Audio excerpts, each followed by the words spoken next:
Parents et amis avec Gilles Parent.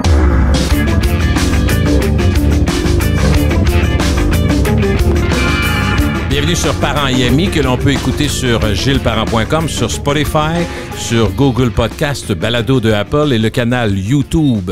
Aussi, n'oubliez pas de télécharger l'application Parents et amis que l'on retrouve sur le Apple Store. Le monde de l'automobile, c'est un euphémisme, est en mutation, est en changement depuis plusieurs années maintenant. On en parle beaucoup, mais ça n'arrête pas de bouger aussi. Ça nous étonne, compte tenu des habitudes que les plus âgés, comme moi et mes amis, on a eu dans le temps. Ça change pas mal. Avec l'expert journaliste automobile Éric Lefrançois, collaborateur à la presse et à l'annuel de l'automobile, on va s'arrêter sur les nombreux défis actuels liés au monde de l'auto. Bonjour Éric, bonne année. Bonne année Gilles, bonjour. Écoute, je vais dire, comment ça va? Comment ça se passe? Commençons l'année comme ça, comment ça va? Ah, ben, c'est la frénésie à l'heure actuelle. Si on regarde dans le domaine de l'automobile, les pénuries, il y a eu la COVID dans un premier temps. Ensuite de ça, il y a eu les fermetures d'usines dans un deuxième temps. Après ça, il y a eu la pénurie des semi-conducteurs, l'inflation des voitures d'occasion.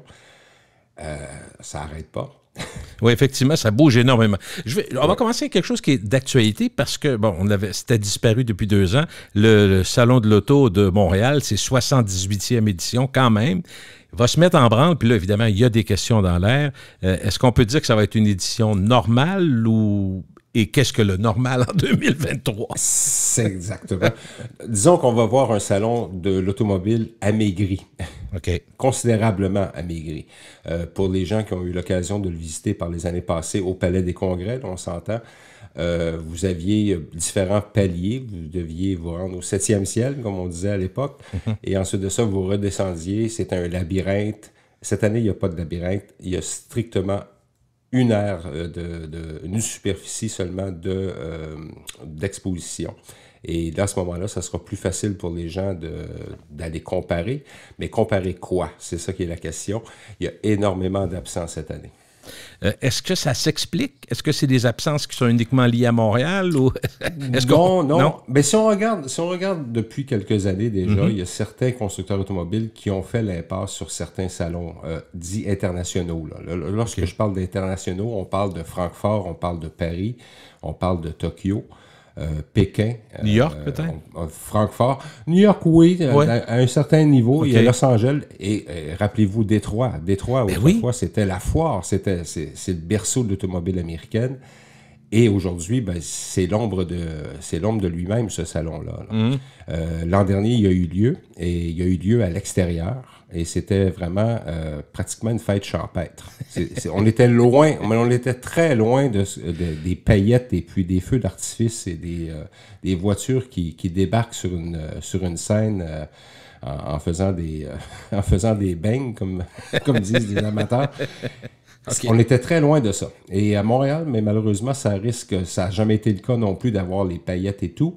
Il y aura quand même des avant-premières canadiennes, mais il y aura quand même beaucoup d'absents. Donc, si par exemple, vous allez là-bas pour voir les produits Volkswagen, Honda, et là, je nommerai pas tout le monde parce qu'il y en a plusieurs, vous risquez d'être déçus parce que vous ne les trouverez pas.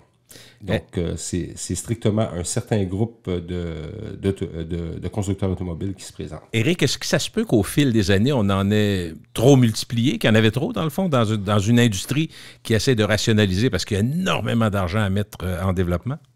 En fait, le coût des salons d'auto est énorme, d'une part. Et d'autre part, il y a la question de la communication.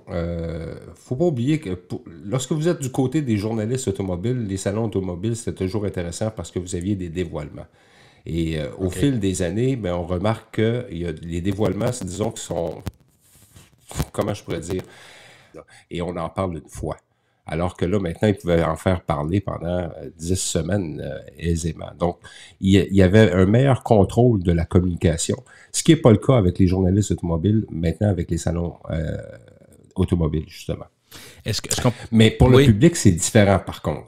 Pour le public, ce qui est intéressant, les salons d'auto, c'est de pouvoir parcourir justement l'ensemble des marques, l'ensemble des modèles, faire des comparaisons sur place. Vous allez voir un véhicule et puis, je sais pas moi, vous êtes avec votre famille, puis vous n'êtes pas sûr que le plus grand a suffisamment de dégagement à l'arrière. Là, vous dites, oui, mais je pense que c'était mieux avec tel autre produit. Et vous aviez l'occasion justement de quadriller le salon pendant toute une journée, si vous le vouliez. Et à ce moment-là, vous aviez peut-être une meilleure idée à savoir, ben, cette voiture-là correspond davantage à nos critères ou à nos besoins. Donc, ça peut rester pertinent pour ceux. C'est un des plaisirs qu'on avait, c'est de pouvoir, à la même place, voir toutes les marques, plein de modèles, puis se faire une tête, puis se faire un genre de top 3. Souvent, quand on sortait de là. Hein? Exactement. Là, cette année, il faudra le voir sur un autre angle. Il faudra le regarder d'une part pour, écoutez, en 2 ans, il s'est passé tellement de choses dans l'industrie automobile. Il y a tellement d'innovations qui ont eu lieu. Et ça va permettre au moins de prendre une bouchée à la fois, disons, avec moins de constructeurs. C'est que vous allez pouvoir voir exactement qui a innové, qu'est-ce qu'ils ont innové, quelles sont les avancées techniques qui ont eu lieu, et aussi peut-être aussi une fenêtre sur l'avenir, parce qu'il faut quand même saluer que les constructeurs qui seront présents, certains d'entre eux emmènent avec eux des prototypes. Ce qui est assez rare dans les salons d'auto, surtout un salon comme celui de Montréal. Donc, c'est un investissement énorme pour les constructeurs et c'est toujours plaisant de voir un peu leur vision de l'avenir. Avec, je sais qu'on va parler un peu plus tard dans ce balado particulièrement des voitures électriques, mais je me disais, est-ce que la pandémie qui a amené, bon, évidemment, depuis 2 ans, tu parlais des 2 dernières années pour l'industrie automobile, je me disais, dans nos vies, ça a été la même chose, dans la vie de nos enfants, dans la vie d'à peu près tout le monde, le monde entier qui arrête en même temps, c'est une chose, la pandémie, la guerre, ce qui fait qu'il y a eu des problèmes d'approvisionnement. Alors, est-ce que l'élément pandémique, l'élément circonstanciel mondial a été un accélérateur, un catalyseur, ou au contraire, ça a été négatif pour l'industrie de l'auto? Mais écoutez, moi, il y a 2 façons de le voir. Il y a le côté négatif, les actionnaires vous diraient, les actionnaires des constructeurs automobiles, j'entends, vous diraient, ben écoutez, on pourrait faire encore plus d'argent si on pouvait sortir plus de véhicules des chaînes d'assemblage. Mais d'un autre côté, si on regarde, il y a un aspect positif à ça, c'est que ça a permis probablement à l'industrie automobile de marquer un temps d'arrêt et de regarder un peu la frénésie qu'il y avait autour de ça. Surtout en Amérique du Nord. En Amérique du Nord, qu'est-ce qu'on avait l'habitude, Gilles, c'était de dire, aujourd'hui, là, je vais acheter une voiture et je la veux vendredi. Oui. Parce que il me la faut avant 5 heures, parce que mon beau-frère, ma belle-sœur, ma femme, peu importe, veut la voir. Là, c'est plus vrai. Ça a marché un bout de temps. Hein? Ça a marché un bout de temps. Ben, ça a marché. Ça a toujours fonctionné comme ça. Vous alliez chez un concessionnaire, puis à ce moment-là, il vous disait, ben, écoutez, on n'a pas la bleue, mais on a la rouge. Puis là, si vous étiez un peu boudeur, vous pouviez dire, ben, écoutez, la rouge, j'ai jamais aimé vraiment le rouge. À ce moment-là, il disait, si je vous enlève 1 500 $ sur le prix de la facture, est-ce que vous aimez le rouge? Ah, ben là, c'est peut-être pas si mal que ça. Là, c'est plus le cas aujourd'hui. Ça existe plus. Là, maintenant, il n'y a plus de rabais. Il y a les taux d'intérêt, bon, on l'a vu, ça, c'est pas contrôlé par l'industrie automobile, mais les taux d'intérêt ont gonflé. Oui. Et maintenant, on fonctionne un peu comme les Européens ont eu l'habitude de fonctionner depuis des années, à savoir, on commande un véhicule. Ouais. Et on y va en famille. On le commande et on sait que dans 2 mois, 3 mois, mais là, malheureusement, on espère, on va y revenir à cet aspect-là de 2-3 mois. Parce que la pénurie de semi-conducteurs et de certains matériaux font en sorte que quelquefois, ça ralentit le processus, mais néanmoins, ça va nous emmener, nous, en tant que consommateurs, peut-être à réfléchir davantage. Et peut-être aussi avoir un élément d'excitation à l'idée d'acheter un nouveau véhicule. On ne va pas acheter un nouveau véhicule comme on va acheter une sécheuse ou un réfrigérateur. Il y a un gros pensez-y-bien pour plusieurs raisons. Le côté hybride, électrique, tout le monde y pense. Au début, et l'environnement, bien entendu. Oui, ça, on va y venir plus tard. Mais effectivement, donc ça peut amener les gens justement à réfléchir davantage. Pour les constructeurs, bien écoutez, s'ils n'ont plus de rabais à vous accorder ou quoi que ce soit parce que les usines fonctionnent pas à pleine capacité, bien à ce moment-là, écoutez, les marges de profit sont nettement supérieures. Vous parlez aux concessionnaires, les concessionnaires vont vous dire, écoutez, on prend des commandes en bon québécois, mais ils ont plus à financer les voitures qui se trouvent dans leur concession. Mais oui. C'est souvent, les gens l'oublient, ça, mais les concessionnaires les paient. Lorsque la voiture débarque, là, elle est payée, là. Et c'est aux frais du concessionnaire. Et le concessionnaire doit payer des intérêts à chaque mois. Donc, si la petite brune avec le toit landau beige, là, j'exagère un peu, se trouve encore sur votre terrain, c'est elle que vous voulez voir partir. Là, maintenant, on se pose plus la question de savoir est-ce qu'on doit la voir partir. Tout part. Oui, quand il y en a, en plus. Quand il y en a. Ça veut dire que des cours pleins à 150, 200, 300 autos, fais-tu partie de ceux qui pensent qu'on verra plus ça? Bien, je pense qu'ils ont une bonne opinion, une bonne lecture de... Je pense effectivement que la taille des concessionnaires va probablement diminuer au fil des ans. Déjà, il y a plusieurs qui se disent qu'on devrait avoir davantage de baies de service plutôt que d'avoir une salle d'exposition somptueuse où on peut regrouper 25 ou 26 véhicules. Et il y a aussi une autre tendance qui est en train de se dessiner, c'est qu'il y a de plus en plus, et c'est encore une fois, c'est quelque chose qu'on a assisté ou qu'on a vu, c'est des gens qui ont voyagé en Europe, des petites concessions où il y avait peut-être une voiture ou deux, et c'est un agent. Si vous allez en France, par exemple, vous allez voir, il y a un agent Renault, un agent Peugeot, et ainsi de suite. On a vu ça un peu de Tesla aussi, Éric. Hein, Tesla, oui, Tesla a révolutionné cet aspect-là. Vous avez Polestar aussi qui fait un peu la même chose du côté des véhicules électriques. L'ennui, c'est qu'à l'heure actuelle, surtout aux États-Unis et au Canada aussi, il y a quand même des lois qui existent pour protéger justement ces hommes et ces femmes d'affaires-là qui ont lancé des concessions automobiles. Et puis à ce moment-là, écoutez, les constructeurs ne peuvent pas dire on fait une vente directe forcément. Il faut que ça soit que ça a été spécifié, puis des choses comme ça. Donc, effectivement, pour revenir à la question de base, probablement que ça va diminuer. Est-ce qu'on peut penser que, on parlait des salons de l'auto tantôt, les guides de l'auto que les gens avaient comme référence, on parlait des concessionnaires, des cours pleines, est-ce qu'il y a des éléments qu'on pourrait même voir disparaître ou à tout le moins changer? Mais je pense que ça va être changé. C'est plus que dire que ça va disparaître. Que ce soit les salons de l'auto, ils vont sûrement trouver une nouvelle formule. Je sais qu'il y en a plusieurs qui travaillent à une nouvelle formule. Comme je disais un petit peu précédemment, c'est les constructeurs automobiles cherchent justement à attirer toute l'attention, puis vraiment tirer toute l'attention vers eux et non pas vers le concurrent. C'est sûr et certain que le salon de l'auto ne se prête pas tellement bien à ce genre d'exercice-là, mais c'est possible que, là, à l'heure actuelle, comme on le voit, les gens commandent à l'avance.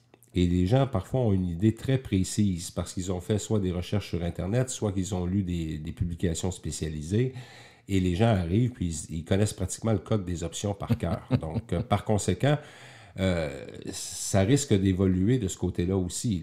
La question des ouvrages spécialisés sur l'automobile, ça aussi, c'est appelé à être reformulé au même titre que l'industrie automobile. Et je dis,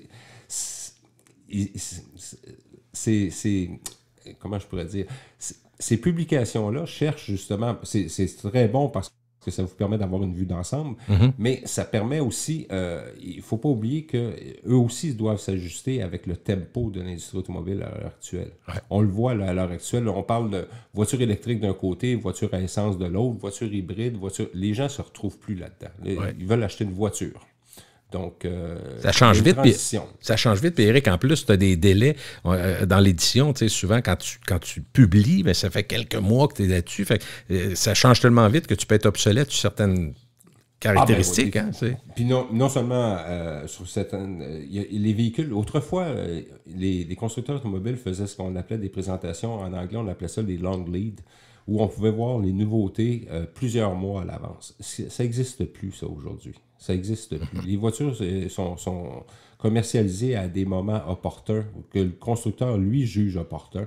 Et à ce moment-là, écoutez, ils vont vous en sortir une en janvier, ils vont vous en sortir une en février, en mars. Autrefois, là, vous vous souvenez, pour les plus âgés, ils se souviendront sans doute que vous alliez dans une concession automobile en septembre, il y avait une grande fête avec des sandwichs pas de croûte. Et puis, vous aviez l'ensemble des véhicules. Le lancement à l'automne, oui, on a connu ça. Oui, le lancement. Oui, longtemps, mais ça a été ça. Donc, il y a eu une évolution de ce marché-là. Autrefois, on allait au lancement de l'automne, on les voyait tous. Et à ce moment-là, ils étaient là pour l'année. Absolument. Il faut vivre avec son temps. Parlons de notre temps, parlons du moment présent. Il faut parler de véhicules électriques. Au moment où on enregistre, on apprend que la grande patronne de Hydro-Québec est partie. Je dis, c'est fini l'électrique. À la blague, évidemment, parce que ça n'a pas de lien directement avec l'auto. Par la bande, oui. Et je vais ajouter une autre chose qui vient d'arriver justement aujourd'hui même, au moment où on enregistre. Tesla est maintenant le véhicule de luxe le plus vendu aux États-Unis. OK. On est à la barbe de Mercedes et de BM. Lincoln, BMW. OK, quand même. C'est Tesla maintenant. Donc, on voit déjà le changement. Là. Quoi qu'on dise de M. Musk, il a quand même créé quelque chose d'impressionnant. Il était un leader majeur.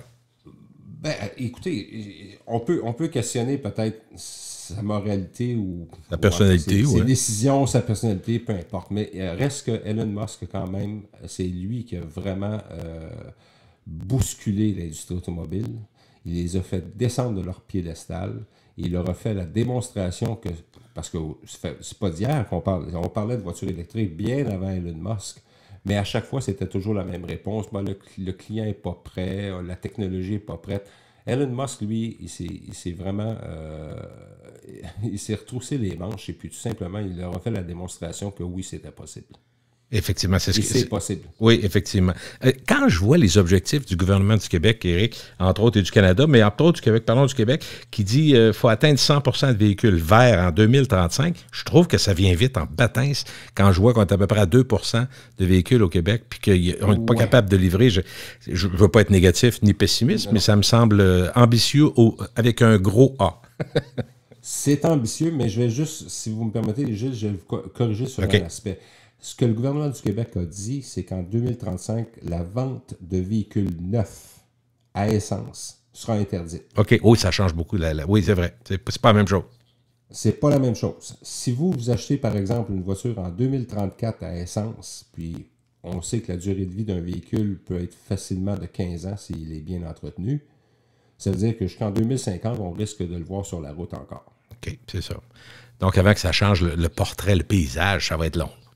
Ça peut être encore long, mais l'objectif du gouvernement, c'est du Québec qu'on s'entend, là, parce qu'on reviendra sur le fédéral ensuite, c'est strictement de dire la vente sera interdite à partir de 2035. Est-ce que ça va tenir la route jusqu'à la fin? On va voir. Là, vous parliez tout à l'heure de Sophie Brochu à Hydro-Québec.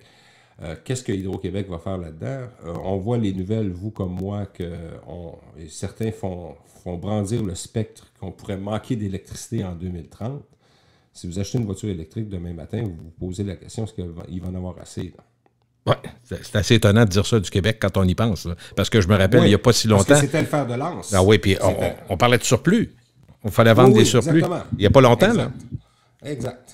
Et moi, ma question de néophyte, Éric, est-ce que, tu sais, un peu comme dans l'alimentation, par exemple, de nos iPhones, iPods et autres branchements électroniques, il y a eu toutes sortes de normes, ce qui faisait que ça nous prenait des adaptateurs à pu finir. Est-ce qu'au moins, dans le monde de l'électrique, on va en arriver? Est-ce qu'on peut penser en arriver à ne pas avoir 7 branchements puis 7 bornes différentes?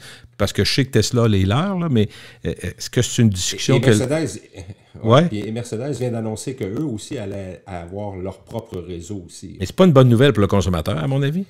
Bien, écoutez, dans le cas de Mercedes, on va leur donner quand même un crédit sur ce plan-là. C'est qu'ils ont dit on va bâtir un réseau mondial, mais ils débutent avec l'Amérique du Nord, donc dont le Canada, à compter de cette année. Et leur réseau va être forcément non pas exclusif aux clients de Mercedes, parce que les clients de Mercedes pourront faire, par exemple, une réservation à l'avance de la borne, ce qui est un avantage. Par contre, si vous conduisez une marque concurrente, ils vont vous autoriser à aller faire le plein, le ravitaillement de votre véhicule électrique aux bornes de recharge de Mercedes, ce qui n'est pas le cas avec Tesla.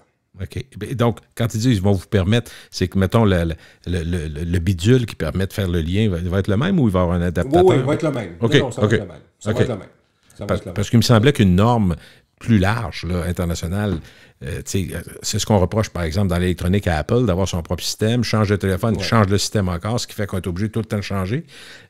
Si tu veux que quelque chose s'implante, puis si tu penses vraiment que derrière ça, il y a un sentiment d'urgence climatique puis qu'on doit aider les gens, il faut que tu facilites, me semble, je ne sais pas. Là. Ben, c'est un peu l'approche de Mercedes. Avec qu'eux se disent, écoutez, on ne veut pas décourager les marques concurrentes de venir se recharger chez nous. Eux voient ça sur un plan que plus il y a de voitures électriques, plus le prix va baisser, parce qu'à l'heure actuelle, c'est encore le prix qui est un des facteurs dissuasifs pour plusieurs personnes, malgré les subventions gouvernementales. Et par conséquent, il faut s'attendre à ce qu'on voit d'autres constructeurs automobiles qui vont se lancer un peu à gauche et à droite avec leur propre réseau ou à multiplier les contacts de ce côté-là. Quand on pense, Éric, mettons pour les gouvernements, il y a à peu près 30 cents dans chaque litre d'essence vendue qui sont des taxes. Est-ce qu'on doit imaginer que dans un petit bureau, à quelque part, ils sont déjà en train de tabler sur comment on peut récupérer les taxes sur l'électricité? Ben, écoutez, je pense que votre boule de cristal est aussi bonne que la mienne. Si vous avez une perte d'un côté, j'imagine que le gouvernement va aller chercher dans l'autre poche. Là. Ouais. Ils l'ont pas annoncé. Ben, ça va se faire probablement. Non, mais ça serait utopique de penser le contraire. Si c'est pas ça, ça va être un autre secteur d'activité. Là, on parle de plus en plus de payage électronique, on parle de taxes kilométriques. Ça aussi, c'est sur la table. Que vous ayez une voiture électrique ou à essence, ça importe peu. Là, à l'heure actuelle, les voitures électriques, les propriétaires de véhicules électriques ont certains privilèges. On le sait. Ils ont parfois des bornes de recharge gratuites dans certains établissements commerciaux. Ils ont des places de stationnement privilégiées. Pas privilégiées, exactement. Ouais. Donc, ils ont des voies réservées. Ils peuvent emprunter des voies réservées. Ce qu'un véhicule à essence, techniquement, ne peut pas emprunter. Donc, ils ont des privilèges. Et ces privilèges-là risquent peut-être de tomber au fil du temps, au même titre que le privilège de dire que de faire le ravitaillement ou le plein d'un véhicule électrique coûte moins cher qu'un véhicule à essence. Mais écoutez, je pense que il va y avoir un avantage sûrement concurrentiel encore pour l'électricité par rapport à l'essence pendant un certain temps. Écoutez, il faut quand même... le gouvernement se doit justement d'imposer ça de cette façon-là, puis essayer d'accélérer justement cette transition-là. Et financer les bornes de recharge, Éric, comment on va faire ça? Je me demandais, est-ce que c'est... Là, on parle de Mercedes qui veut le faire, mais est-ce que les villes vont le faire? Est-ce que le gouvernement provincial va le faire? Qui, finalement, finance ça?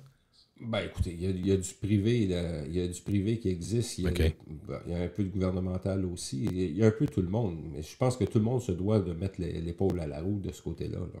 Ça, c'est clair. Mais c'est de savoir, est-ce que les gens vont accepter ça?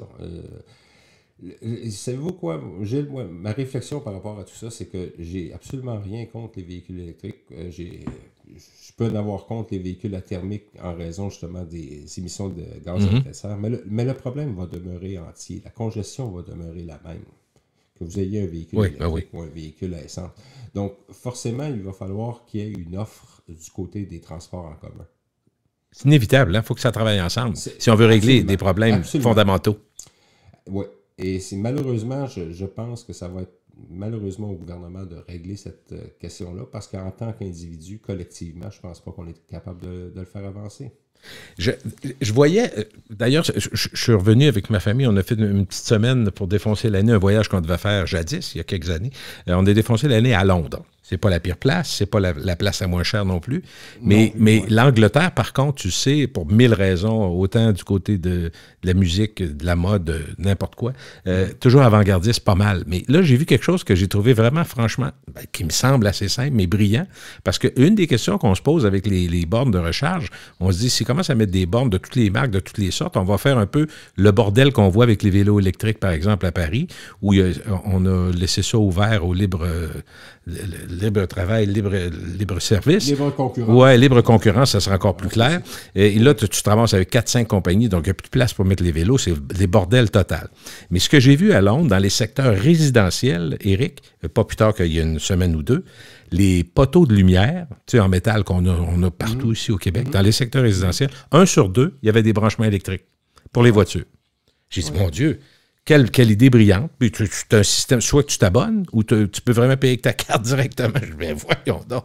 Il y avait encore des idées plus folles que ça, Gilles. Vous savez, il y avait aussi, vous pouviez brancher votre véhicule par induction. Ah bon? Donc, imaginez par exemple que tous les espaces de stationnement dans une ville, que ce soit à Québec, Montréal ou Sherbrooke, vous puissiez justement garer votre véhicule et par induction, il se recharge. Ça existe? Ça a été inventé, ça? Oui, ça existe. OK, je ne savais pas ça. Mais ça existe. Ce que j'ai vu à Londres, j'ai trouvé ça brillant. J'ai dit, bon, au lieu de multiplier les bornes, puis visuellement, c'est pas si beau que ça. Là tu utilises une structure, un mobilier urbain. J'ai trouvé ça bon. Et, oui, c'est excellent, ça. C'est excellent parce que l'induction, honnêtement, c'est franchement agréable, mais d'un autre côté, c'est le coût qui est lié. Oui, puis l'hiver, la glace, nous autres, on n'est pas sûr que ça serait idéal, là. Puis à Montréal, ben moi, je vous parle de Montréal. Ben, j'ose même pas y penser. L'autre question qui est plus générale, mais j'y viens pareil parce que elle me vient en tête. Est-ce que, dans le fond, est-ce qu'on est prêt ou est-ce qu'on était prêt à ces changements si rapides?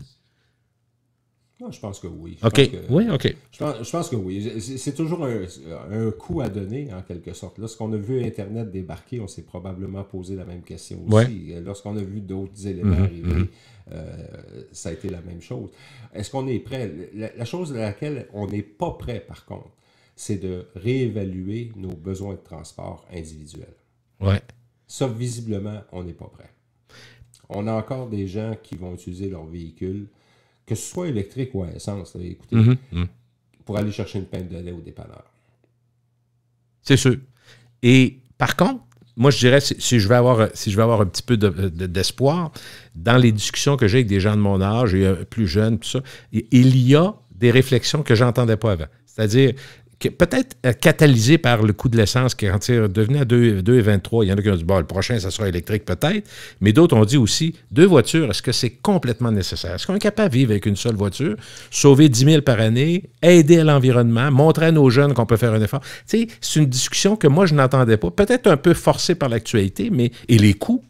Mais je me dis peut-être c'est peut-être pas facile pour tout le monde, là. Ben, ça revient un peu à ce que je dis. Oui. Les gens se doivent de justement réaliser, comme par exemple, si vous allez dans la ville de Montréal, de prendre le transport en commun, le métro est très bien développé. Bon, certaines personnes vont dire que c'est peut-être pas forcément sécuritaire, c'est quelquefois en retard, c'est quelquefois en panne, mais je suis d'accord avec vous. Une voiture aussi peut aussi ne pas être sécuritaire et parfois en panne et parfois peut-être pas à l'heure. Ben oui, c'est absolument vrai. Donc, à ce moment-là, c'est de réévaluer nos besoins individuels. Et au même titre que, ça va être une drôle d'allusion que je vais faire là, mais si vous regardez les gens qui ont des véhicules électriques depuis longtemps, eux, ils ont appris, par exemple, que s'ils veulent se rendre à Sherbrooke, ben, il y a des bornes de recharge à tel endroit, tel endroit, tel endroit, puis ma voiture peut faire tant de... Ils vont faire un petit calcul rapide, puis ils vont se dire, ben, on va planifier le voyage. Et les gens se devraient aussi de planifier leur sortie. Dis-moi, Éric, on a parlé un petit peu de ça tantôt, mais dans une situation où, entre autres, la flambée des coûts de l'essence a généré beaucoup d'intérêt pour les voitures électriques ou les voitures hybrides, ou même une voiture de moins. Mais ce qu'on s'est rendu compte, c'est que l'offre n'a pas suivi nécessairement pour 1000 et 10 000 raisons qu'on a évoquées tantôt. Est-ce qu'il y a des consommateurs qui pourraient laisser tomber l'idée ou si c'est assez incrusté l'idée d'électrique pour qu'on y arrive tous sans être nécessairement des gens qui roulent en ville? Tu sais, on disait c'est très bon pour la ville, mais si vous roulez beaucoup, c'est mauvais électrique. C'était ça au début, là. Là, effectivement, avec l'autonomie a grandi, donc je pense que ça devient moins vrai. Et aussi les développements technologiques aussi, là. Parce qu'à l'heure actuelle, l'ennui, c'est que pour moi, la ligne bleue a été franchie. Le 300 km d'autonomie, si vous avez ça par jour, puis vous avez une borne de recharge dans votre entrée de garage, écoutez, le saut vers l'électrique est tout à fait plausible, est tout à fait raisonnable, tout à fait viable. Mais par contre, si vous habitez dans un logement au 3e étage sur la rue Saint-Denis, ben ça risque d'être un petit peu plus du sport. Et là, c'est là que votre idée des bornes à chaque poteau va faire en sorte que ça pourrait faire des petits. Là. C'est probable. Mais il faut qu'il y ait une volonté aussi. Oui, il faut qu'il y ait une volonté. Puis ça va se faire au fil du remplacement des poteaux, fait que ça peut prendre 30 ans aussi. Là. D'accord que c'est... Exactement. Mais comme on s'est dit tout à l'heure, les voitures à essence ne disparaîtront pas là, à 2035 par enchantement. Non, absolument pas. Est-ce qu'on peut penser, avec l'offre et la demande qui agit puis qui fait son travail, que d'ici quelques années, les véhicules électriques pourraient être moins chers que les véhicules à essence? Ben écoutez, ça c'était le vœu pieux. Même Elon Musk lui-même avait prédit que dès 2024, donc dès l'an prochain, il y aurait une parité entre le véhicule électrique et le véhicule à essence. Et là, de toute évidence, malheureusement, ce pronostic-là, il ne sera pas respecté, en ce sens que le coût des matières premières, d'une part, a explosé avec l'inflation et tout. Et on n'arrivera pas. Et les dernières analyses que j'ai vues, c'est qu'on parlait plus de 2029-2030 pour une possible parité. Mais l'ennui, c'est que la voiture électrique, je ne pense pas qu'elle va devenir moins chère, mais il risque que la voiture à essence, elle, devienne plus chère.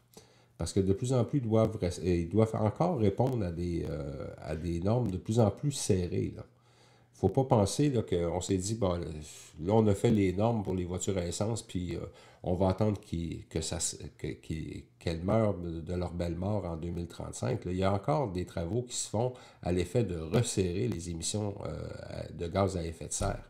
Donc ça implique que les constructeurs automobiles qui commercialisent toujours des véhicules à moteur thermique, donc des moteurs à essence ou même voire diesel, bien, eux doivent se soumettre à ces nouvelles règles-là.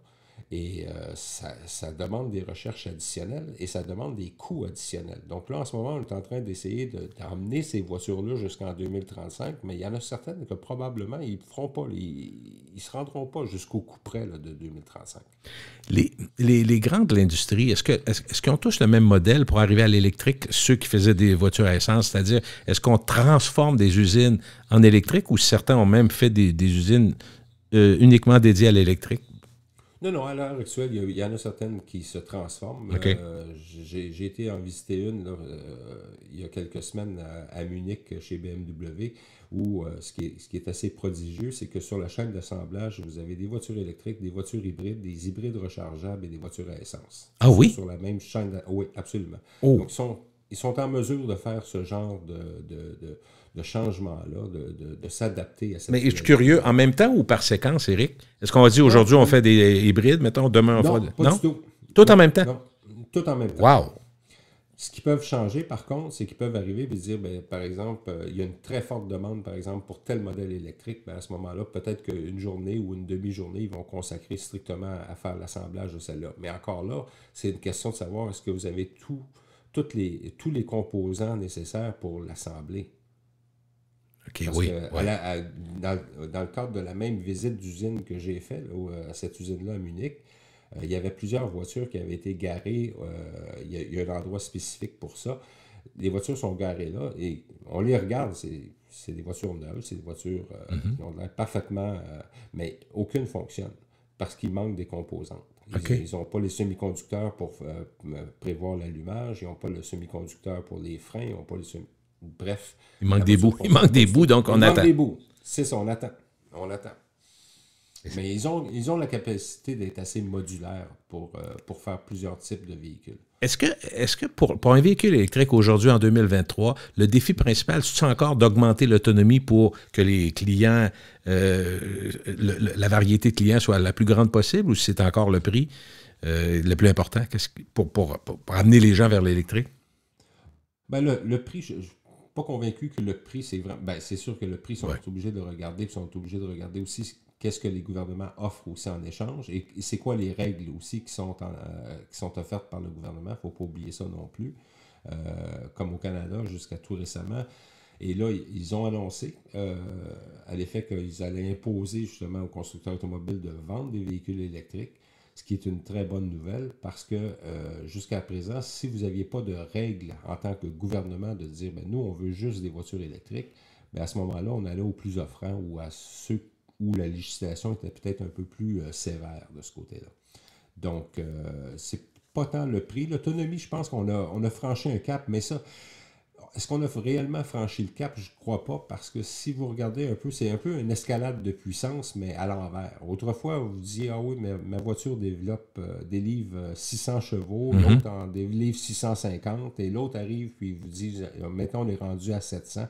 Bien, l'autonomie, c'est un peu ça, finalement. Là. À l'heure actuelle, c'est que tout le monde arrive avec des chiffres et qui, malheureusement, parfois, ne se répercutent pas dans la réalité. Là. Il y a quand même un écart. Et l'écart s'explique aussi entre le siège et le volant, mais il en demeure pas moins qu'il y a... Jusqu'à où on va aller, ça, c'est une autre question. Il y a un développement qui se fait à l'heure actuelle où tout le monde mise un peu sur la pile sèche, qu'on appelle... Et à ce moment-là, ça va être une pile beaucoup plus compacte et qui va se recharger beaucoup plus rapidement et qui va offrir une autonomie nettement plus grande que ce qu'on a actuellement. Parce qu'il ne faut pas oublier non plus que plus vous avez d'autonomie, c'est parce que vous avez une grosse batterie. Ouais. Vous avez une grosse batterie, ça veut dire qu'elle est plus longue à recharger. Et c'est du poids pour la voiture? Ben, c'est du poids, mais c'est plus long à recharger. Donc, aussi. Lorsqu'on parlait tout à l'heure des bornes de recharge, c'est que les voitures peuvent rester là 10-12 heures là, avant d'être rechargées à plein. Là. Oui, ça fait une bonne différence. Est-ce que le buzz, Éric, est-ce que le buzz sur l'électrique qui est très fort, qui est intense, qui est réel, dont on parle beaucoup, est-ce que ça peut faire même qu'un chroniqueur auto comme toi, qui parle d'un nouveau véhicule à essence, un gros F-150, hors piste, peut se faire crier des noms, peut se faire... C'est sûr. Non, mais je me disais, c'est pas au point d'être dangereux fou, mais les gens sont tellement, dans ces médias sociaux, sont tellement libres de dire bien des choses qu'on ne veut pas nécessairement entendre. Je me dis, il y a dû avoir un retournement là aussi, j'imagine, hein? Ben, il y a un retournement. Ça dépend toujours de la clientèle que vous avez.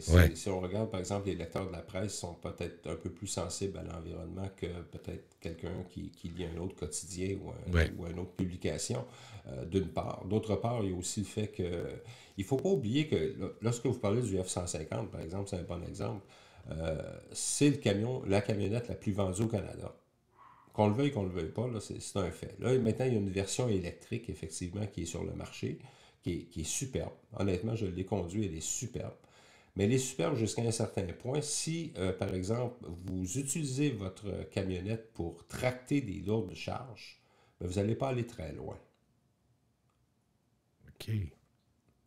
Ça, c'est l'ennui. Et à un certain moment donné, le sujet de thermique électrique, bien, il y a beaucoup de haine, on le voit. C'est un sujet qui est très polarisant aussi.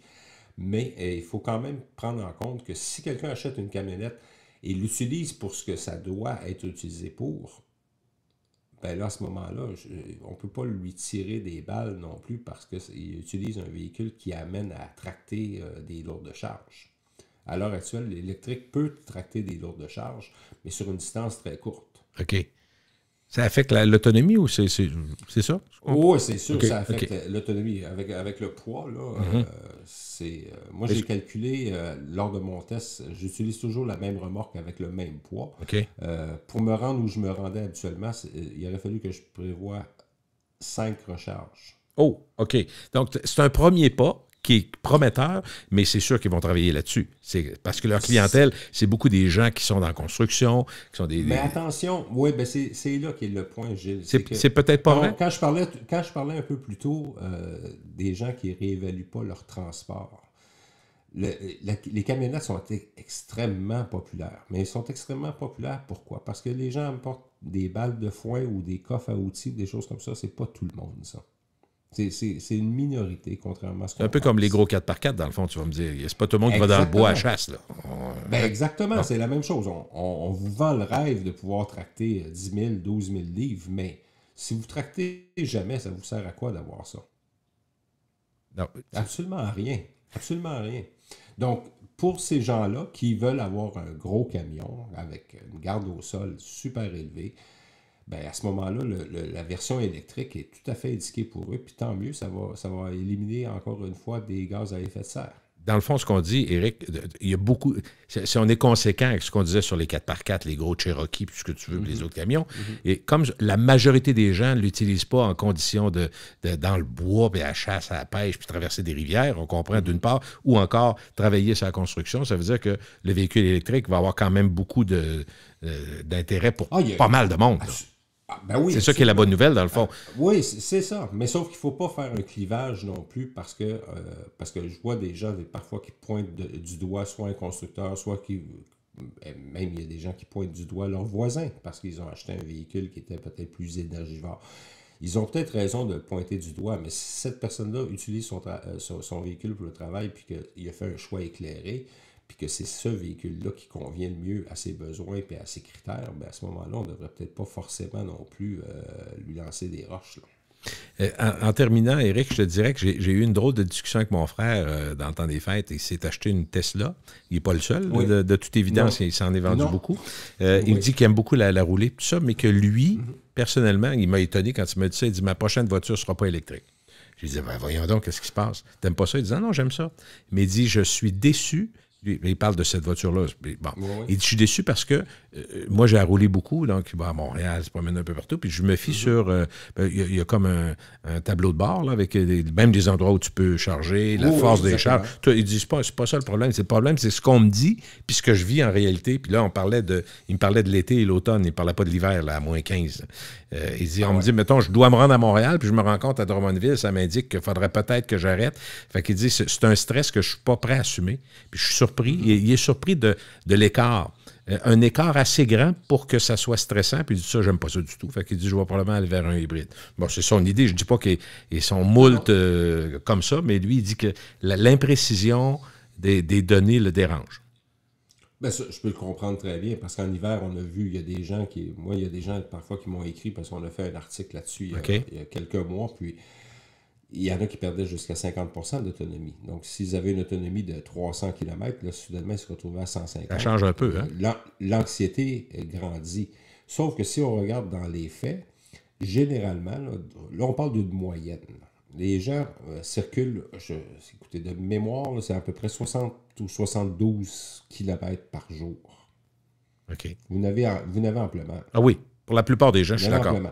Mais ça revient à votre question précédente, à l'effet que est-ce qu'on doit aller encore plus loin dans l'autonomie? Oui, dans les cas des pays nordiques comme nous, oui, mais de l'autre côté, plus on va aller avec plus d'autonomie, est-ce qu'on a vraiment besoin de traîner tout ce surpoids-là, puis d'entraîner une consommation encore davantage? Oui. Puis, dans le cas de votre frère, c'est peut-être pas la formule idéale. C'est sûr et certain que si demain matin, ils offrent un véhicule avec 1000 km d'autonomie, puis que vous en perdez, disons, j'exagère en disant ça, mais vous en perdez 500 durant l'hiver, mais 500, vous êtes très à l'aise. Oui, je comprends, c'est autre chose. Il serait très à l'aise, oui, exactement. Juste une question de curiosité, parce que vous avez, Éric, tantôt parlé de la pile sèche. Est-ce que c'est quelque chose qui est complètement différent du lithium, ou est-ce que oui. OK, ça n'a rien à voir. C'est vraiment, il faut avoir un cours de chimie 201. OK, ça sera pour une prochaine chronique. oui, mais ça n'arrivera pas. Écoutez, il y a des constructeurs qui parlent d'une possibilité de commercialisation à partir de 2028-2029. Donc, ça va être une pile qui va être plus compacte, qui va être beaucoup plus efficace et qui va offrir une quantité d'énergie nettement plus grande qu'on connaît. On peut espérer être un peu là-dedans? Est-ce qu'il y aurait des gens d'Hydro-Québec qui soient dans le dossier? Ah, j'imagine que oui. Probablement. Oui. Fort probable. Parce qu'il n'y avait pas... Déjà, on a nos matières premières qui vont servir. Oui. Donc, j'imagine que Hydro-Québec doit servir quelque part. Je ne sais pas si c'est vous qui m'aviez dit, Éric, qu'il y avait des ententes même de collaboration avec BMW en Europe et Hydro-Québec sur certaines productions. En tout cas, Oui, mais je pense que... oui, mais généralement, Hydro-Québec est quand même relativement discret lorsqu'il vient le temps des projets de recherche et puis parce que forcément, ils travaillent avec tout le monde. Ils sont ouverts à toutes les idées. Donc, par conséquent, on va l'apprendre la journée où un va commercialiser puis il va l'annoncer. Ça va plus discret que quand la présidente quitte, par exemple. Oui, exact. Merci beaucoup, Éric. Bienvenue. Une belle année 2023. Éric Lefrançois, au revoir, qui est collaborateur à La Presse.